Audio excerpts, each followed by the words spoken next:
Good morning, everyone. This is Leslie Wyatt. I'm the Director of Compliance at SoftPro, and welcome to Saved You a Seat. We are on episode 35, and today we're going to talk about remote online notarization. Where are we now? I believe, and I know Ellen is on the line and muted, but I believe our very first episode that we did when we came up with the idea of Saved You a Seat was actually on remote online notary because it was such a new concept for everybody, and there were so many emergency orders coming out because of the pandemic. So this is going to be a little bit different and a little bit interesting to see where we've come and progressed from that, 34 episodes later. Just a little housekeeping before we get into it. Per usual, we record these. We will send out the recording and a recap to everybody who signed up. You're welcome to use these recordings within your office or however you see fit. There is a question or chat feature within your GoToMeeting. If you have any questions or comments, go ahead and put them in there. If we don't address them throughout the seminar, we will go ahead and reach out to you directly and address them. If you have any questions post, please feel free to reach out. We're always available, and if we're not the right people, we will certainly get you in touch with the right people. So with that said, I am going to go ahead and get started, and I'm going to start by introducing one of our speakers today. So I have the great joy of introducing Miss Toni Carroll, who happens to be one of my very best friends, for any of you that know us. So we are talking about remote and online notary, and that is definitely Toni's wheelhouse. She is the enterprise client executive with Notarize. So we thought it would be great to have her come on today and talk with me about just kind of what we're seeing in the industry, where it's adapted, how people are using it, and more importantly, talking about platforms and softwares, because that's kind of where we are as an industry. So with that, I want to welcome you, Toni. Thanks, Leslie. It's great to be here. Yes. So again, Toni is one of my very best friends. And so, we may end up on a tangent and talking, and we'll try and remember that there's other people listening. So with that,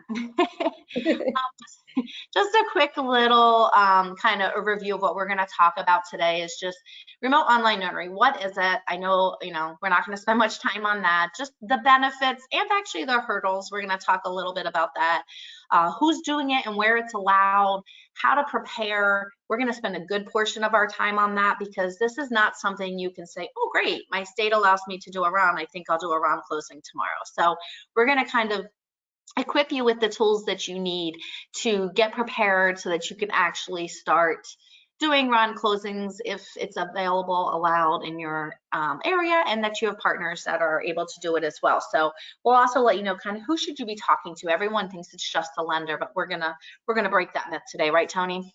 Yes, we are. Okay, so, there's some slides we're going to spend a lot of time on, and there's some we're going to spend very little time on, and this is the one we're going to spend very little time on. So in case you've been living under a rock for the past year, just a quick recap of what RON is. It stands for Remote Online Notarization, and it's the electronic notarization of documents. Essentially, somebody can sit at home and through secure audio video technology, they can sign their closings with a e-certified notary, which we'll talk more about. You might hear them referenced as a webcam notarization, online notarization, or virtual notarization. They all fall under RON. And we saw a big influx of this with the pandemic because we were in lockdown. People didn't want to go to other people's, places of employment as such as a closing and sit with people. We were social distancing. So a lot of states came up with emergency orders allowing for this. And we're going to talk more about that. But this allowed people to continuously doing closings. And just kind of a quick real fun fact is, remote online notary, as Toni and I both know, has been around since the early 90s. And it's kind of new to us, but it's been around. And interestingly enough, in a recent Alta survey, in 1 year, in 2020, remote notarizations, 2021, I'm sorry, remote notarizations were up 427%. So it's be interesting to see how that continues now that things have opened up again. I think it will continue. I don't think it'll be that high. I do think that it will continue and eventually become the norm. And Toni and I are going to talk about that a little bit. So Yeah, I'm we going to went from what, 80 lenders to 120 lenders on board too. We'll probably dive into that a little bit more later, but it's crazy how the current situation has definitely driven it a lot more. Yeah, right. Like who knew we needed a pandemic to push us online notary side? Well, our industry doesn't really like change, so there's that. That's true. That's very true. This is another slide. We're really not going to spend much time. The reason why, just a kind of quick overview, the reason why I included some of this additional information in these very wordy slides, as anyone knows me, I'm very anti a lot of words on screen, but I know that some of you use these internally or as reference points, so I made them very wordy. I apologize, but we're not going to actually go through them all. I just included this in case you wanted it for educational purposes within your own office, and this kind of like a real high level overview of key requirements around. And we're going to talk some of it. I know Toni's going to talk about some of the security and how to identify someone. But I just included this just so you had it. And I'll give full disclosure. And again, we'll talk about it. Every state's going to have different rules and requirements. And it's going to be up to you guys to make sure you meet those. And we'll talk about that more. But really just put this in here so you have a reference point when we're not on the phone together here. So people ask Toni and I a lot, is it worth it? Meaning, like, what are the benefits? And obviously both Toni and I are going to say a resounding yes. And I think the 427% increase also screams a resounding yes, right? Would you not agree, Toni? Oh, 100%, yes. Okay, so we kind of just identified some areas that we feel are kind of tangible, right? So how can you sell this to someone, or how can you sell it internally to make investments in technology and training? You know, we can't just say, oh, let's do a run. I think it'll be cool. It has to have a tangible effect. So we're going to talk about some of that. My first one, I think, is probably one of the most important because we are in a consumer-facing business. We are there representing the buyers and sellers at the closing table. So we want to provide the best experience possible. Well, with Ron, you can provide an overall better customer experience. And I don't know, Toni, do you want to give some examples of what I'm talking about? Yeah, 100%. So, you know, we're in an Amazon world, right? Everybody likes to go push a button and order everything online. And the same thing, closing, convenience.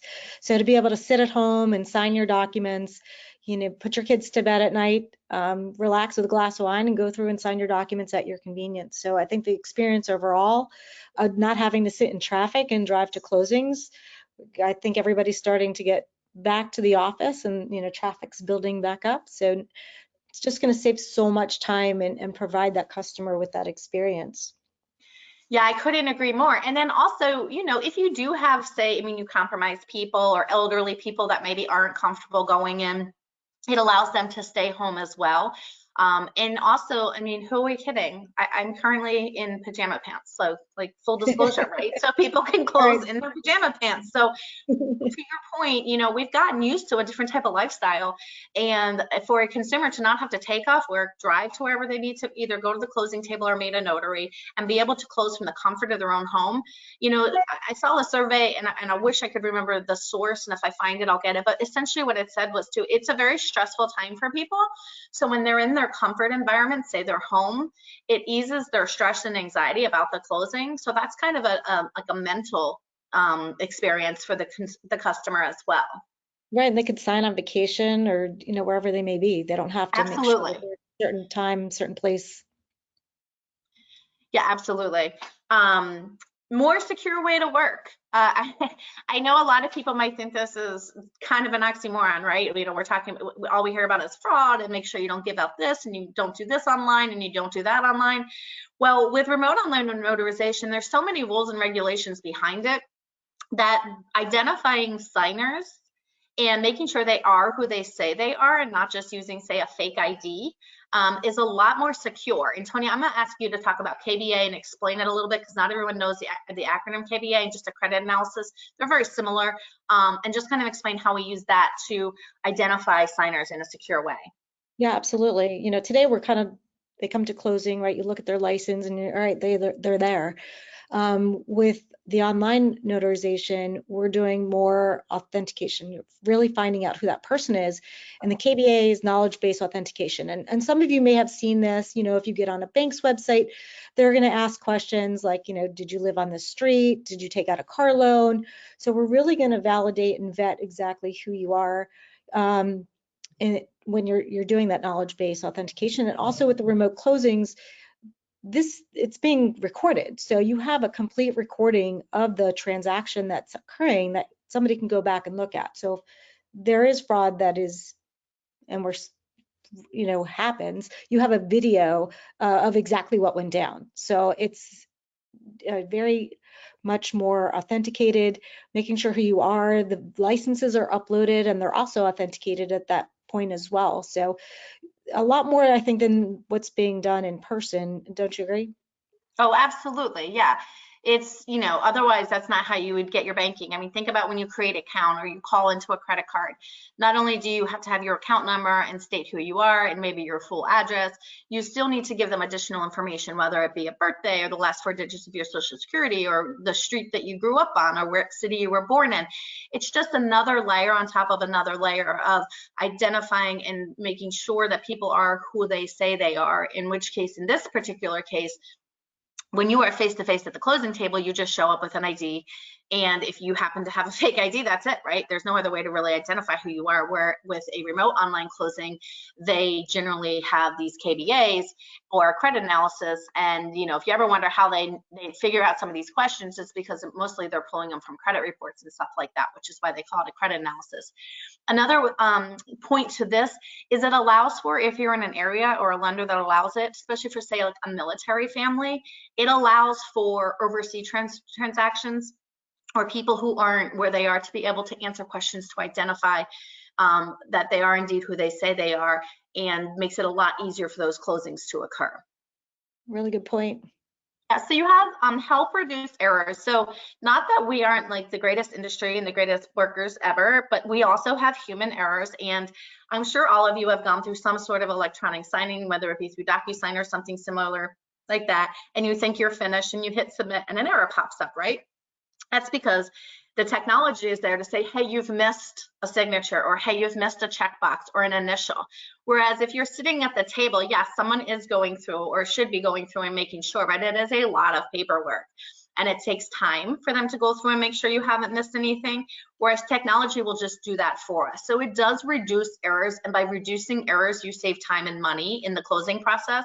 If there's an error and documents need to be re-signed, it could halt funding, it could delay, sale on the secondary market, all sorts of things, and it takes human time and resources to correct those errors. So technology through RON and through these platforms and signing services are going to help reduce that and essentially eliminate most of it altogether. Now, granted, if someone enters information wrong, for example, if it's 103 Main Road and somebody put 103 Main Street, that's different. There's nothing technology can do to that. But missing signatures and the most common type of errors, technology can step in and really help out with that. For sure, yeah, the quality of the transaction really goes up. Absolutely, yeah.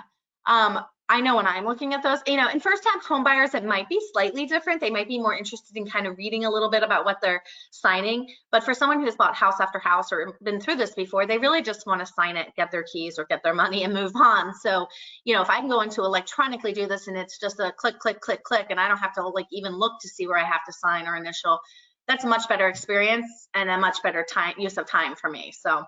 And the consumers are used to doing it today, right? They're signing their contracts online, they're signing they're locking in their interest rates, they're signing everything else online, and then they get to the closing and it just kind of comes to a complete halt. So I think the overall perception is it'll be a lot easier. Yeah, and Toni, we might talk slightly about that when we're talking hurdles.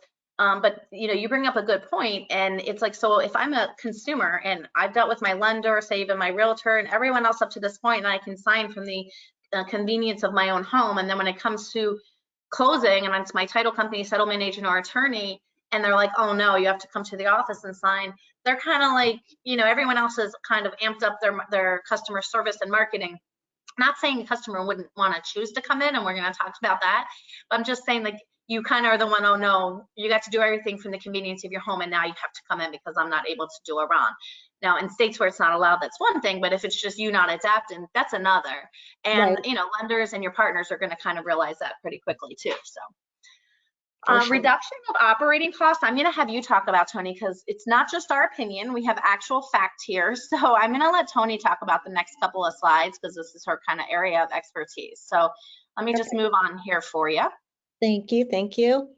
Yeah, we're really excited about this. We just finished up a study with MarketWise to analyze the benefits of doing e-closing financially. So what we found was the lenders were going to save $444 per loan, right? Which is huge in today's market. If you take a look at interest rates rising, refinance transactions are going down. So lenders are going to start looking at ways to save on costs. So if they can save $444 per transaction, that's amazing. That's especially since it's just a little bit shy of 10 grand to originate a loan. So it's really great savings on their part. And we're going to take a look a little bit further on where those savings are. And then for the settlement agent, we have found that it's, and this is just analyzing our customers, it's there's going to be about $100 per loan savings. I kind of think that's a small number if you just take into account just overnight mail right then and there. So just based on the overall impact for that lender and the settlement agent, there's substantial savings. And the fact that you don't have to leave your house like we've been talking about. And let's dive into that a little bit more, Leslie, on the next slide. Yeah, I just want to add right here. I mean, if you're looking at that right now and you're a settlement agent and you're like, oh, I mean, $100, okay, it's $100. Well, if you do 50 closings a month, that's $5,000 a month. It's $60,000 a year. Like, I think you have to kind of like look at it from how many transactions do you run through, and on average, if you're saving $100, how much that actually would affect your revenue. So I think this is a pretty powerful slide that if you add it to how many closings you actually do, and not look at it as just like, oh, it's $100. Right. And Toni, when you're going into this next slide, you just said something that I think is something to touch on. And again, this is not political by any means. This is simply fact, but gas prices are outrageous, right? I live in Chicago and we are now at $5.12 a gallon, literally $5.12 a gallon.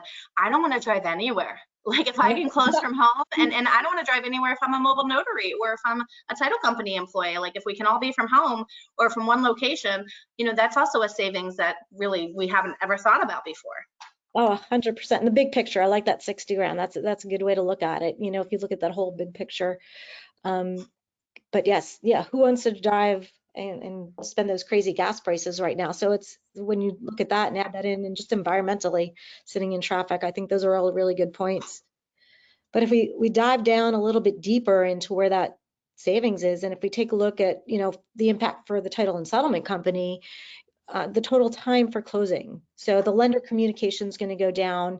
You're not spending as much time going back and forth. The closing scheduling, you could just pick a range of time or a specific time for that transaction to happen. And the post-closing follow-up, we referenced earlier the document errors. When you're minimizing and reducing the document errors, the post-closing follow-up is going to go down. So, right, we've already closed that transaction and finished it up. You don't want to spend time on that afterwards. So you're saving that time. And whether you're doing, and we'll talk, I think, a little bit on this a little bit further on, but whether you're doing a full RON transaction or even just a hybrid version, there's always cost savings. And the direct cost savings, if we take a look at, I mentioned overnight mail earlier, you think about how many overnight mails you send on a transaction. What do you think that's 3, 4, Leslie? Easily. Yeah. I mean, and what are they, $18, $20? Just add those up. You've got the overnight mail, you've got the paper. We're going to save a lot of trees. We need to mention that too, Yeah. right? And just mail costs. You're not mailing anything out, regular mail either. So when you take all of that encompassing in a whole, and you can save $97 to $103 per transaction, you can save over 100 minutes, and you can do more transactions in a smaller amount of time. I think that's just great improvement customer experience wise and overall, just in general. Yeah, and I want to point out because, again, looking at bigger pictures, when, if you're owning a business or running a business and you're saying, okay, but I now have to utilize a third-party run software, which we're going to talk about, right? And that's going to cost me money. I look at that kind of as like an initial investment, almost like a title insurance policy, right? It's a kind of a one-time fee to get up and running, and there may be transactional costs or whatnot, but they're still going to be significantly lower than your savings. And so all the money that you would save in a transaction will help offset technology upgrades, and then long term is going to be almost an investment, and you're going to see a pretty significant savings and a increase in revenue based on doing RON closings. It's inevitable, and I think that's a good way to think about it. That even though you may have to, you have to consider that there are costs with, keeping up with technology and different platforms, but you're going to be saving so much more money, and you're going to be offsetting some of that cost with your savings. Close more with us. Yeah. Okay, so there you go. Next slide. So yeah, just total overall costs of going digital, you're going to close more loans faster. Kind of address that a little bit. You don't have to sit in traffic and travel from closing to closing to closing. You can sit at home at your office and you can close those transactions, close more faster. We talked about improving that loan quality, again, going back to just errors, reducing that errors and reducing the funding and delivery cycle. So that's going to definitely help your lenders on that secondary mortgage market, and just improve overall ROI on the transaction.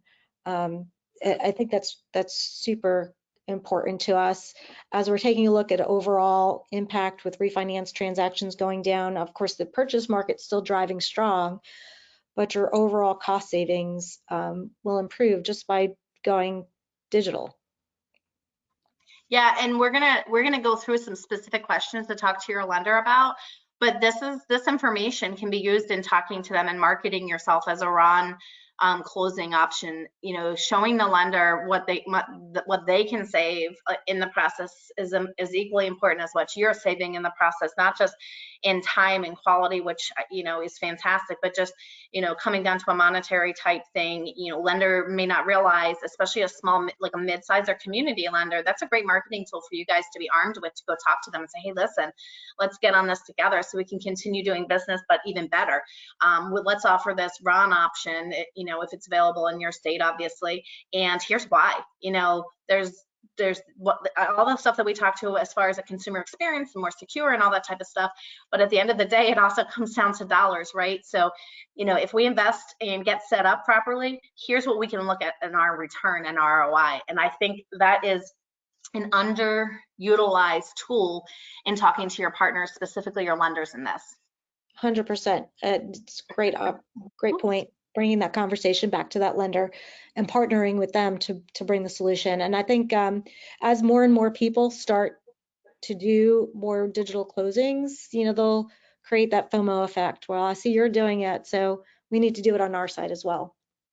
Well, absolutely. And as you have more and more lenders buy in or require it, you are gonna maybe potentially lose business if you aren't willing to, hop on board. And we're gonna talk about different ways. This doesn't it's not an all or nothing. It's not a, I have one bank that wants me to do it, but it's not really worth me, setting up a whole software system or not. We're gonna talk about a couple different ways that you can do it, which I think will also help some people ease into it. And we'll talk about that here in a minute.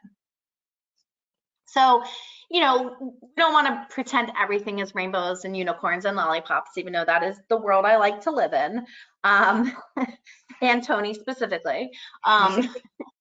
We do recognize that not everyone is doing backflips at the thought of doing a RON closing, and there's various reasons. And I think one of the biggest reasons, and we're going to see here in a map that we look at in a second, is we deal a lot in what we call attorney states, meaning where attorneys are either required to do the closing or do the closings, versus, say, a settlement agent or title company. And several of those states have not adopted it yet. But even in title company and settlement states as well, there seems to be this idea that as remote online notary closings start to progress and become, kind of the norm, that settlement agents, title companies, and attorneys are going to be kind of pushed out of the picture and not needed. And that couldn't be further from the truth. If you really think about it, the only thing that's changing is the notary that you're already using is just doing it remote. And if you use a mobile notary or an online notary or even a notary within your office, which again, we'll talk about those options, it's no different. It's the only difference is that people aren't coming to your physical closing table. You still have to do all the title work. You still have to do the search and abstract and commitment and policy. You still have to get the package from the lender, create all the forms, and get them ready to be signed. So none of that changes.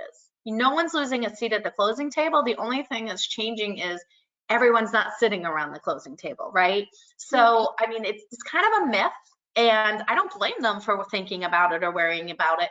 But we have seen, and it's consistently been proven that is not the case. I mean, closings are still going to have issues. Closings are still going to have things that halt them. One of the things, Toni, you and I talked about earlier in a hurdle is, let's say technology isn't working in your favor today, whether it be at the consumer end or at your end, but you just can't get this RON done. You can still, pull a plug on it, right? And print out the docs that the closing company has provided and have them signed, in person or, with a wet signature. Right. Yeah. So not everything's going to work exactly the way they need. It provides a great backup plan. We're always looking for that plan B. So it is a good plan B. Toni, what are some other hurdles you see?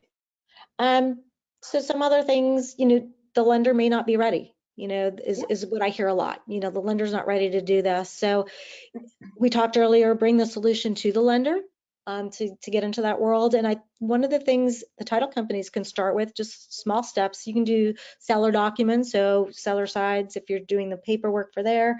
You can do cash sales, you can do power of attorneys, anything you might need notarized, you can initiate yourself. So it's starting with having the conversation earlier in a transaction. Maybe if you're doing an intro letter to when the transaction comes in to your consumer saying, hey, would you like to close in the comfort of your home? Or do you want to sit in traffic and pay high gas prices and travel to my office? But it's really starting that conversation early on. I think we'll talk about some additional resources as well, but starting that conversation earlier on in that process to put in the mind that this is an option for our consumers. They don't have to actually come to the office. They can do it virtually. Yeah, and it's a great marketing tool, right? Especially on all sides. But one of the big hurdles people do say, like you said, is I'd love to do a RON, but my lender is not, set up to do it yet. So if you're in a split closing state and you're only doing the seller side, or as like Toni said, if it's a cash sale or power of attorney or just the seller side in general, you can offer that option. And I don't think a lot of people have realized that. And I think that's a really good point. I'll mention technology, is always a hurdle, right? Any type of new technology, it has various hurdles, and we're going to talk about questions to talk to your vendor about, but they're hurdles, they're not stops. So yeah, it's learning too, right? We're hearing a lot of folks, I've got to learn multiple platforms on what's involved in it. So I think, again, we talked about not liking change. So just kind of educating yourself on what's out there and something new, learning something new, but it's super easy. I think once they get comfortable with and the I mean, it is a time-consuming investment to embrace any type of new technology. But at the end of the day, if that's kind of where our business and our industry is going, and so what better time to hop on that train that is now and get ahead of it and be anytime a lender comes at you and says, hey, we're going to try and do a RON closing, no problem, I got you. We're set up for it, and we're going to talk about different ways you can get set up for it. But that hurdle is something that can be easily overcome. All of these hurdles can be overcome, of course. And at the end of the day, like we said, if at any point in the transaction something doesn't go right or the consumer changes their mind, you can simply print out the docs and have them sign. You've got options. Exactly. Okay, so all this talk about RON. So where is it allowed? I think this is going to shock a lot of people. I don't think people realize so many states were already up and running with legislation and rules and regs. And I'm going to let you talk about this. I'm going to actually go to the map and let you talk. But I find that a lot of people still don't think it's as widely accepted, used, or approved, if you will, as it is. So I'm going to go to the next slide just so you can go ahead and kind of talk about this. This is definitely information you came up with because I find this fascinating. Yeah, and especially if we take a look at the states that don't have RON today. So as of February 24th, 2022, RON laws have been passed in 36 states. Now they've been passed, but there are 2 states that the laws are not in effect quite yet. So we can see that there with Illinois and Vermont. Those laws have been passed. Thank you, Vanna. And they're still being, the rules and regulations are still they're not in effect yet. So the funny thing is, so New York just came on board. They were one of the fastest states to define their regulations and become live within our platform, which is super exciting. Yeah, they were ready, right? They were just waiting for it to pass, where most states got passed, then got sent to like the state attorney general's office and sat around while they waited rules, right, where they got to writing the rules and regulations. New York was like, no, we got it already. Just pass it so we can implement it. Exactly. Toni, do you see a trend right here? Yeah, that looks a little funny right there. Those are all our attorney states, right? Are they Yep. not? Yes, they are. So, And which is interesting because like Pennsylvania and New York are technically attorney states as well. Your title company obviously can do a closing, but generally all parties have an attorney. So is Illinois, and various other states as well. I know in North Carolina, they actually just turned down Ron right now on the legislative floor. yeah, And in South Carolina, they passed the IPEN where you can sign electronically, but in the physical presence of the notary. So, and South Carolina looks like they might be kind of baby stepping their way in, and the rest I don't know. But it'll be interesting to see how it pans out. yeah, more and more states, again, it's going back to those attorney states where they're afraid it's going to take over their business. And really, like we said, it's just moving it more digital.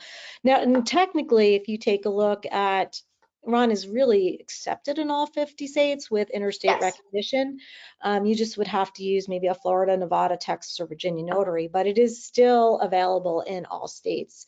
And obviously, there's some requirements. You want to make sure you check with your underwriter and make sure they allow it. But otherwise, things are progressing. It's definitely pushed a lot further along, especially the pandemic, I think, has caused states to put a lot more laws into effect. Yeah, and I do want to put a disclaimer out there, like we're not picking on attorney-driven states, we love them. And I think that they just generally have more rules and regulations to even consider before approving, because they have to deal with the Bar Association as well as the Department of Insurance, as well as the state attorney general's office. So I just think it's just a little bit of a longer of a process in those particular states, not just because attorneys don't want to do round closings. I know a lot of attorneys that love doing round closings. It's just a little bit more of a process, and hopefully we'll see that adaptation come sooner than later. Yeah, and there may be some state laws that have to change in order to For accommodate sure. it as well. Yeah, I mean, in some of those, the attorney has to actually directly perform the closing, right? So that's how North Carolina used to be. And so, they're saying, okay, great. So I still have to do the closing with the buyer and seller. So Ron's not really, if I don't have my own e-certificate, which we're going to talk about next, it doesn't really help me out. So a lot of the reasons why those are gray and not blue is because there are so many additional rules and regulations that need to be considered before being able to enact any new legislation on that. Yeah, I think looking back, when all states, it'll be like our new norm, and this conversation will be like, what? Didn't do it. So people ask me all the time, well, what about my state? And it says, well, I can't really help you out. There's too many rules and regulations. So what we do tell people is research rules and regs that are required for your state. Utilize, you don't need to reinvent the wheel. If you go to your state's website and the Attorney General's website, it's just not clear, or the Department of Insurance is not overly clear. Most of them are, but you can certainly utilize them. But you can also utilize like a National Notary Association. You can utilize probably any third-party RON software website is going to have a lot of this information as well. And then the American Land Title Association, absolutely utilize them. We're going to mention them later for some other stuff. They have an entire section of their website dedicated to remote online notary legislation, rules, requirements. You can click on your state, see, where legislation's at, what's the rules and regs behind it. So, make it easy on yourself and just kind of have one primary resource that you check, but just make sure you check it, don't check it once and be like, okay, I'm going to live and die by these. It's kind of a fluid situation. It's new in some areas, and sometimes they make changes or adaptations to it. So just kind of check back and make sure you're staying on top of it, but just, utilize what's already out there. Don't kill yourself trying to do all the research when someone has already done it for you. 100%. And you guys have some great resources as well. You've done your ebooks that are available too.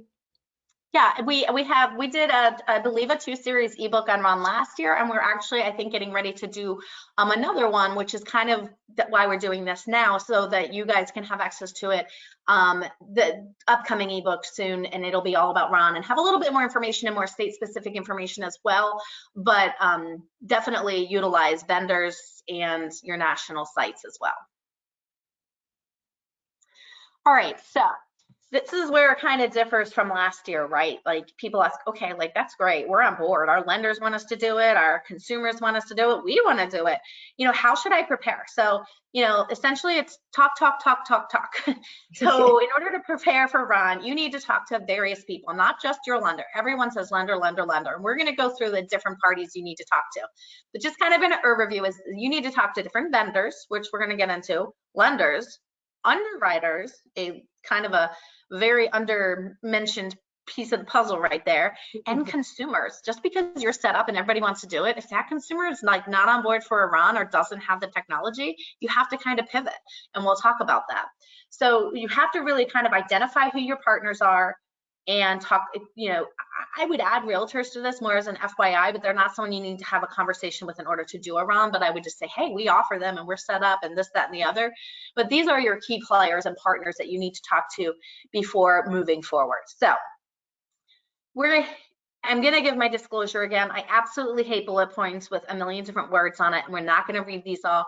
I really just put all this in here because I wanted you to be able to use it and utilize it when you're not on this webinar and it making sense, not just a bullet point of a few talking points that I talked about, but doesn't have any of the information. So I apologize for all the words, but I really did it so you guys had it when you are looking at this later. So probably the most important thing you can talk to a vendor about is are they able to fully comply with their state laws? So if you're in a state where you're able to do Ron and you say, okay, I think I'm going to talk to you know, vendor XYZ, the very first thing you have to say is, hey, here is the state or states that I do business in, that I'm able to perform a Ron closing in. Are you, you know, can you comply with all of those state laws? Because if they can't, your conversation's over, move on to the next one. And if they can, then you can talk about other stuff. And Toni, I think an interesting fact is how every state is a little different. If you want to maybe talk a little bit about Wisconsin, how they kind of, theirs is very vendor specific, where Florida and Texas is more notary specific. Yeah, really good point. So even though the laws get passed, once they are defined, you have to take a look at what the rules and requirements are and whether the platform can accommodate it. And some states, you've got to go to the Secretary of State and get approved and be an approved vendor for that particular state, which is what, you know, we're going through within Wisconsin and several other states as well. So fully understanding what it's going to look like when they roll out Ron in their particular state. So you got to really understand that, define it with the particular state, and go through the measures that are needed to become approved as a Ron vendor for that state. Yeah, so, and just as an example, you have Florida and Texas. They don't really care what vendor you use as long as the notary who has an e-certificate, who may be within your office or within the notary software, which again we'll talk about, is compliant. So it's just kind of something to think about when you're talking to a vendor. If they say, oh yeah, we do business in the state, you know, you have to say, okay, but you know, are you in a state where they have to, as Toni said, work with the state attorney general office, or is it just like notary specific? And these are things that when you do your due diligence and research for your state, that'll be very clearly identified either through a state attorney general's office, through ALTA, through, you know, through the National Notary Association or anything like that. Once you verify they can work in your state, we want to make sure that they can provide secure storage. So, Toni, can you talk a little bit about this? Yes, absolutely. So as we mentioned earlier, that the transaction will be recorded and you need to be able to store that based on your state underwriter rules, regulations. You know, anywhere between 5-10 years is the range of time that video would need to be stored. So some providers will store that on their website. Some of them will require you to download it. So just talking to that vendor, find out how they're storing it. Is it in a secure place? And how long are they going to keep that? Is there additional costs to be able to keep that video as well? So just making sure you're getting all of the details of what's happening with that recording after the transaction, because that is something that's also required by your notary to be able to have access to, as well as the title company, in case that transaction's being questioned. You need to be able to have that data to go back to. Yeah, and it kind of goes back to the whole secure situation, right? If for some reason something happened or there's fraud, being able to have access to that and show that video and view that video is another reason why it's a lot more secure than someone walking into your office and then leaving and never being seen again. Exactly. Okay, so another question that we think you should be asking is, does the RON vendor provide training or tech support for their system? I mean, tech support is a very under talked about, I don't want to say underrated because it's so important, but it's an underutilized conversation piece in my opinion. Everyone always wants to say, hey, what can the software do for me and blah, blah, blah, which is important. At the end of the day, once you have it up and running, if you can't get it to work right, you need to make sure you have someone there that can support you. So make sure they have a tech support. Ask them about that. Ask them about turnaround times, response times, stuff like that. So, And hours, when are they available? yeah, absolutely. Oh, for sure, especially time zone wise, right? If you are in the West Coast and you are looking at an East Coast based company, nowadays everyone is so virtual. They probably have people everywhere. I mean, I know we do, but just verify it. You don't want to be the ones finding out you're doing a closing at 4 in the afternoon and there's nobody in their support center. It's very unlikely, but certainly verify it. And then of course, we talk about training. Any software in and outside of this industry is only as good as you use it. I mean, think about your iPhone, right? I use my iPhone for the most basic things, and I see my kids doing stuff on there and I'm like, wow, that's so cool. Like, you're just doing that on your phone? They're like, yeah, because they took the time to like read tutorials and watch YouTube and TikTok, and they know all this cool fun stuff. So essentially they got trained on it, right? And so I learned from them. But dealing with your software, you want to make sure that you get your investment out of it, utilize it to its fullest. So you want to find out if they offer training, and if so, if there's a cost associated with it. I know a lot of them probably offer FAQs or videos. Toni, is that correct? Yeah, available on this website. You should be able to see videos, be able to utilize for your training, for your customers' training, for anybody that's going to be using the platform, whether it's internally or externally. Okay.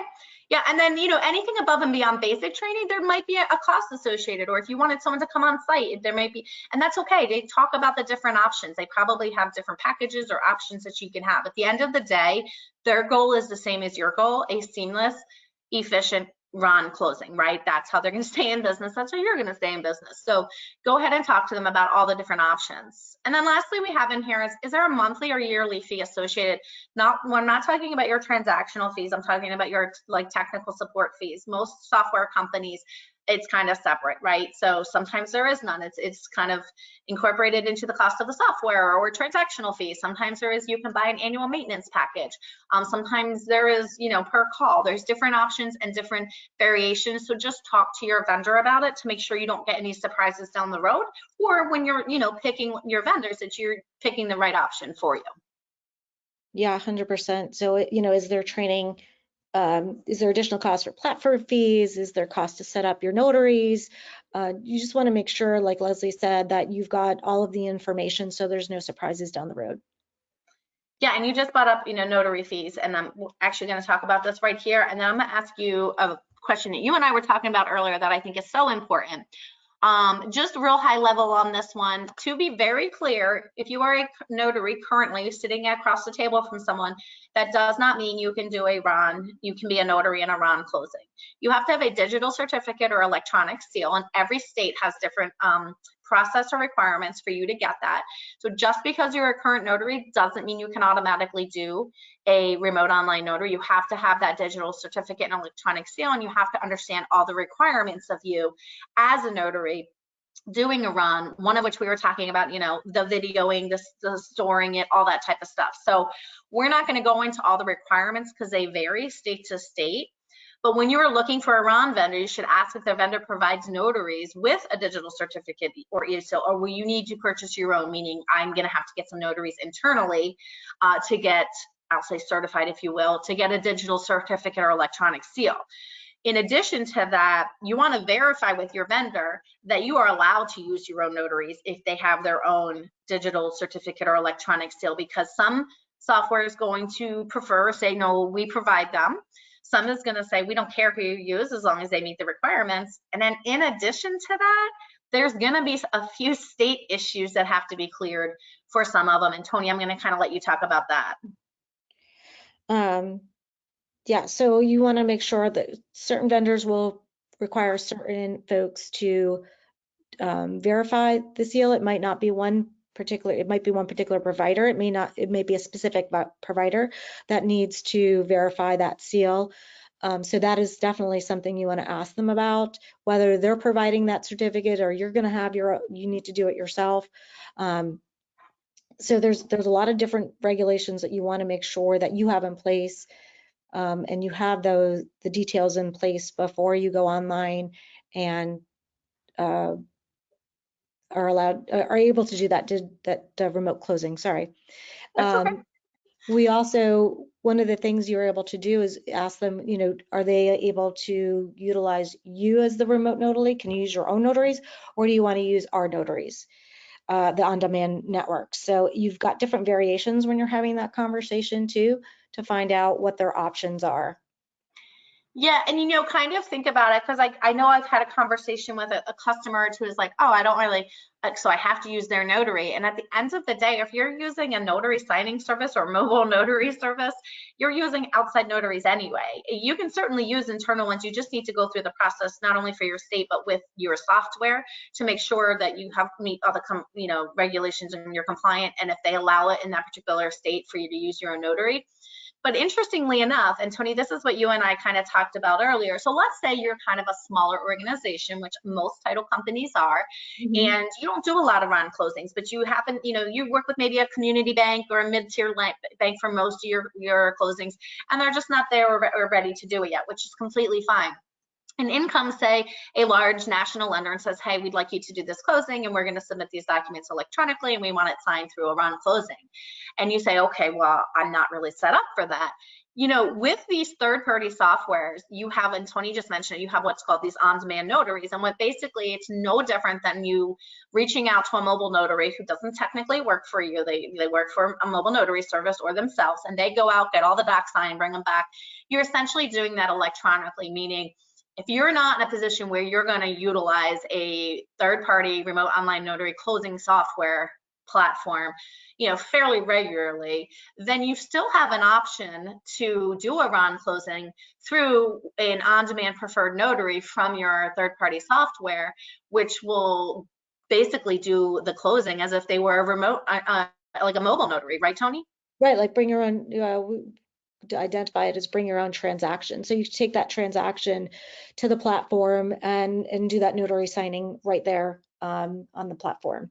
So there are different providers out there. And again, it's going back to asking that right question, will you allow us to bring our own transaction, and what's needed to do that? Right. I think that's a great option for people, and also a great option for people to kind of maybe ease into doing a RON, right? They don't, maybe they just want to kind of do a few through a notary, through that, like you said, bring your own transaction. And it's no different than that notary meeting a customer at Starbucks versus doing it remotely. It really is. Then you're paying a third party notary to do the closing. You're just now allowing it to be done remote. Exactly. It's great to have options. It is great to have options. So these ones are pretty, we don't need to spend much time with this. I wanted you to all have these when we weren't on this webinar, but just talk through all costs associated with setting up, not just training and technology support, but is there a setup or implementation cost? What is it, transactional, or do I just pay a monthly fee, or do I pay a yearly fee? And any additional costs associated with training and implementation. Essentially treat them as any other vendor, right? If anyone was looking to come to SoftPro, we would be going through all of these type of questions with them. So you want to do the same thing when you're talking to a third-party RON software as well. All right, so let's move on to talking to a lender. I mean, there's not a ton of questions in my opinion. It's more important really to talk to the vendors. But you want to make sure from a lender perspective that they aren't already using a preferred RON software provider. Some of their LOS systems might eventually be integrated with them, or they may have some sort of like API where they can talk back and forth. So if you have a lender that you do like a good amount of business with, or is a repeat customers or primary source of your revenue, then you kind of want to talk to them and say, hey, listen, I'm gonna look at getting set up to do RON closings. Is there any preferred vendors that you, or platforms that you already integrated with or working with that we should be talking to? They may or may not, they may have several, to be honest. They may have several depending on the region. They may have several just depending on in general. But I think probably the most important one here is this eNote eVault provider, or is this something that you need to make sure your RON platform can accommodate? So I'm gonna let Toni talk to that because I know she deals with that. Yeah, so if they want to do a full RON closing, they need to be able to have a way to store the note, and they'll have need to have an eVault platform to do that. Some of the providers will be able to do that, or they'll be able to provide you with a list of approved vendors that are available to store that eNote, and because it needs to be stored in a secure format. Once it's been signed, that it can't be changed, right? Tamper evident. It's just signed it. It's in a secure location. It's got to be able to be presented and the exact format as it was signed. So these are options that the lender needs to have in place to be able to do that full RON. And if they don't, again, having that conversation, maybe just the hybrid, as we mentioned earlier, would be a good option for them. So discussing that with your lender and see what are their goals, what are their digital closing goals, have they thought about it, have they vetted any eVault providers, and get a list of those preferred vendors. Yeah, and this conversation is happening everywhere, and so this is not going to be news to especially your larger lenders, right? They've been talking about it for years, and now they're just kind of in a space where they have to make decisions. So one of the last things I have is just make sure that you ask any requirements that you have to place in order to confirm that your software is compliant with what they need. It's simple as that. Like, what do I need to do to make sure I'm compliant with whatever you have? I mean, the banking industry is heavily regulated and has a lot of requirements, as do we, but you just want to make sure that, okay, you agree on a software, but let's just make sure, give me a list of your requirements so I can make sure we meet them. I mean, pretty straightforward. So this is probably one of the most interesting ones that nobody thinks about. Wouldn't you agree, Toni? 100%. Yeah, there's certain requirements too, and you definitely want to, on an individual situation, contact your underwriter. Yeah, I mean, this would be the first conversation I would have before I even talk to different vendors, to be quite honest with you, or even my lender. I would talk to my underwriter and say, hey, we're looking at RON software or platforms, and we're going to talk to our lender and see who they are, maybe using or say we should use. At the end of the day, if your underwriter hasn't vetted and approved a RON third-party software, they don't have to underwrite that policy. So you really want to make sure that you speak to them. They already have a list. I promise you, this is not going to be new to them. Every state, every underwriter may be a little bit different, but I can promise you they're going to say, no problem.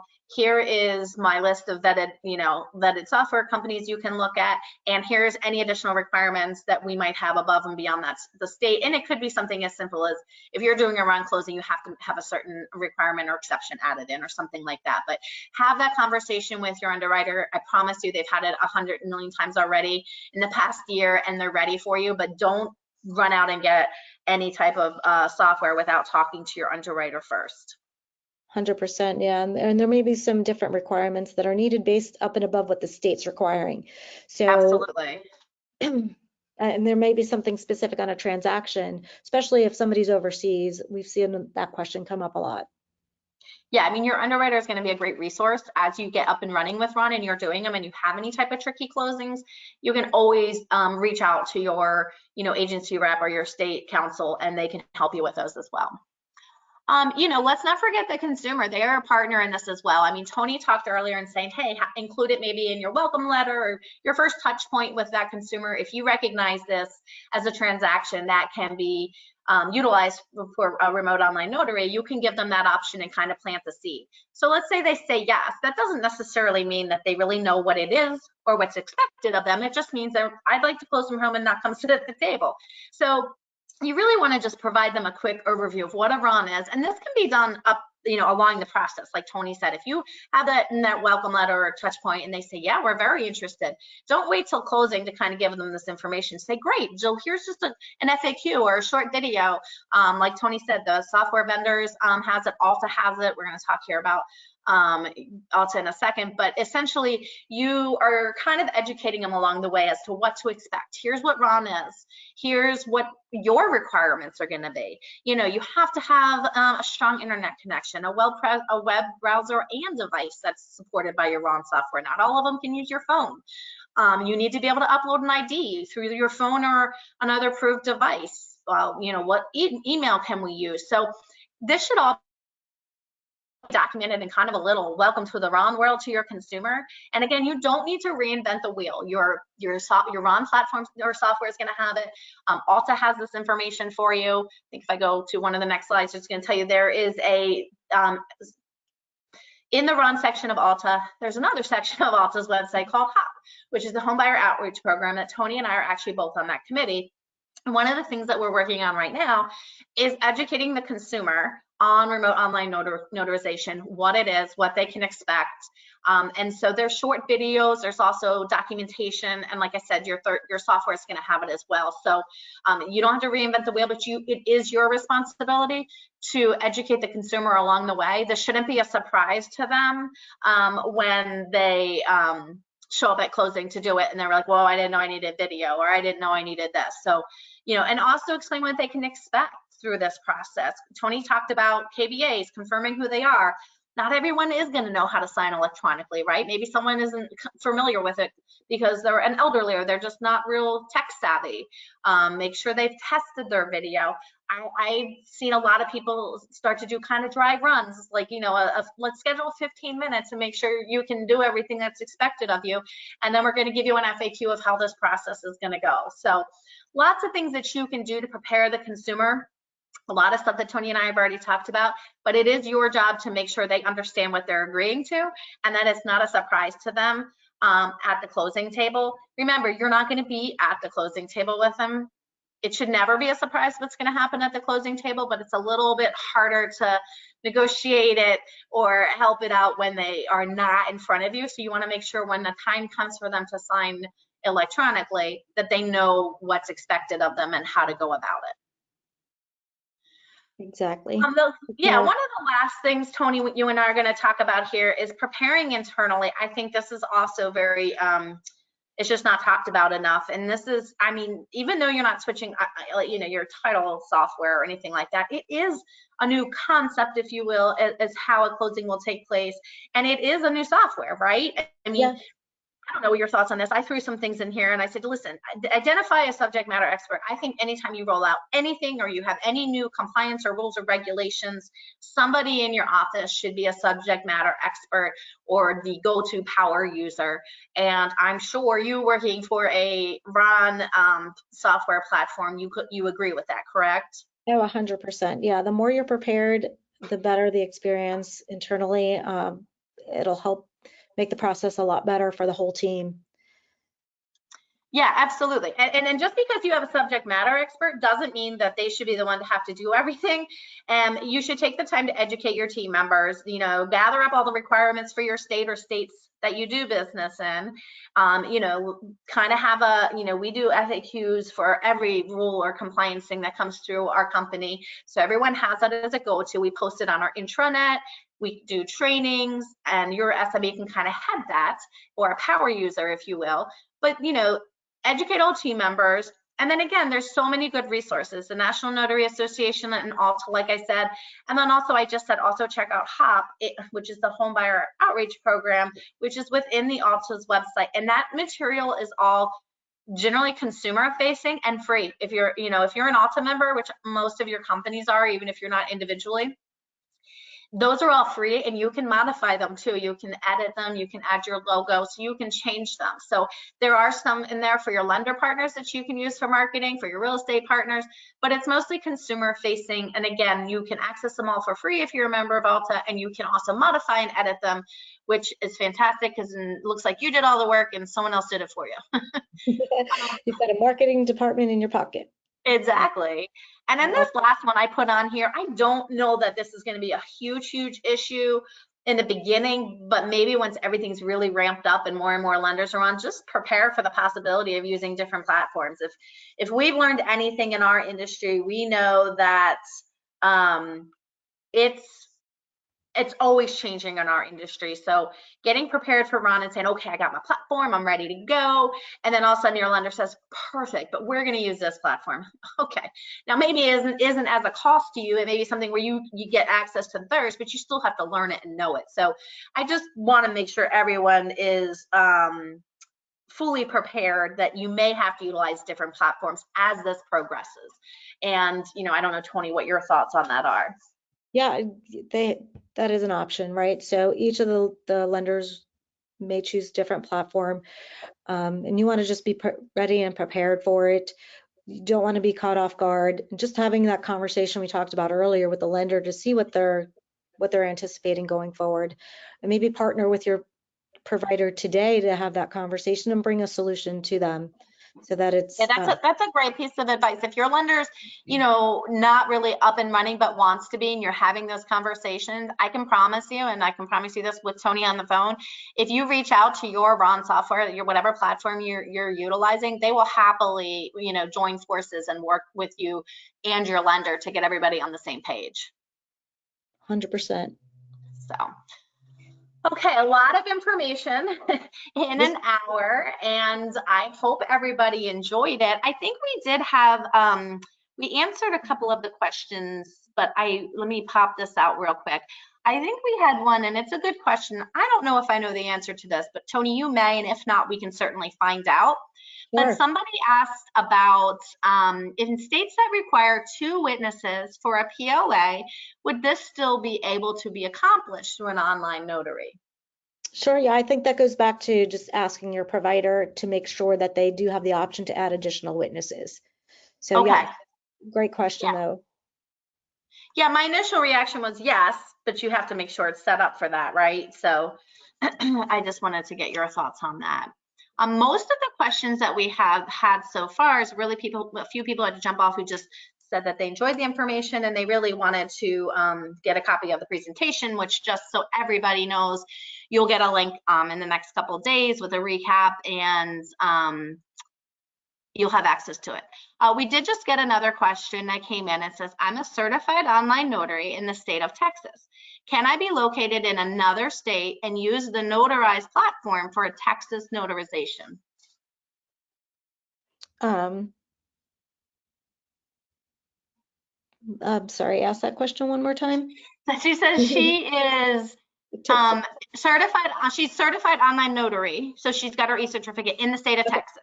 Okay. So she's saying, can I be, say, in Oklahoma and use the Notarize platform for a Texas notarization?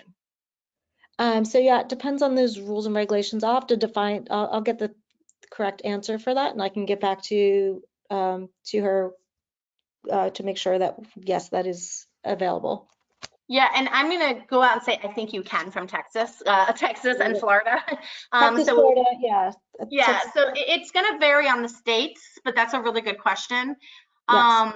Someone's, well, you know what, Pam, I'm jealous of you for going to Minnesota this summer in a couple of months, before a couple months, because it's absolutely gorgeous up there in the summer. It's not in the winter, right? Another question says, I work remotely in Indiana, but my company I work for is in Oklahoma. Would I have to go off the notary for Indiana, Oklahoma? And I'm going to answer this. This is a state specific question that you would have to check on the rules and regulation as to where the notary has to physically be located in order to do your remote online notaries. It's going to vary. It's state law, and that's why I can't specifically answer it. But it's, if you go to the OPT website and check those states, it'll tell you.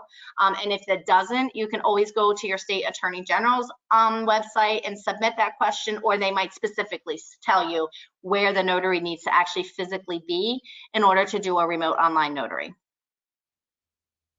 We got another question that says, does the county clerks in the states with Ron laws always record Ron completed documents? Yeah, if your county accepts electronic recordings, then yes.